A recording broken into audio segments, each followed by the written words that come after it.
Welcome to TIT news. మన channel మణిస్తాం.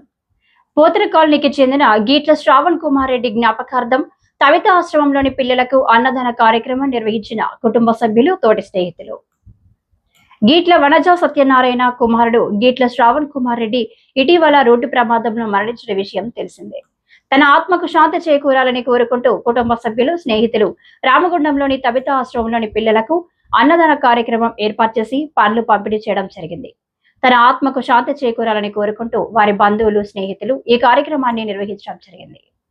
ఈ కార్యక్రమంలో వారి కుటుంబ సభ్యులతో పాటు స్నేహితులు రంగు శ్రావణ్ కుమార్, బుద్దె తిరుపతి, నరోటి సాయి కుమార్, కొమిరి ప్రభాకర్, గోదారి సందీప్, తోట్ల అరవింద్ యాదవ్, కొంగల ప్రసాద్, బిల్లా రామకృష్ణ, ఆవుల మహేందర్, ఆమ్రాజు శ్రీధర్, నేదురి సందీప్, చెరుకు రవీందర్ తదితరులు పాల్గొన్నారు.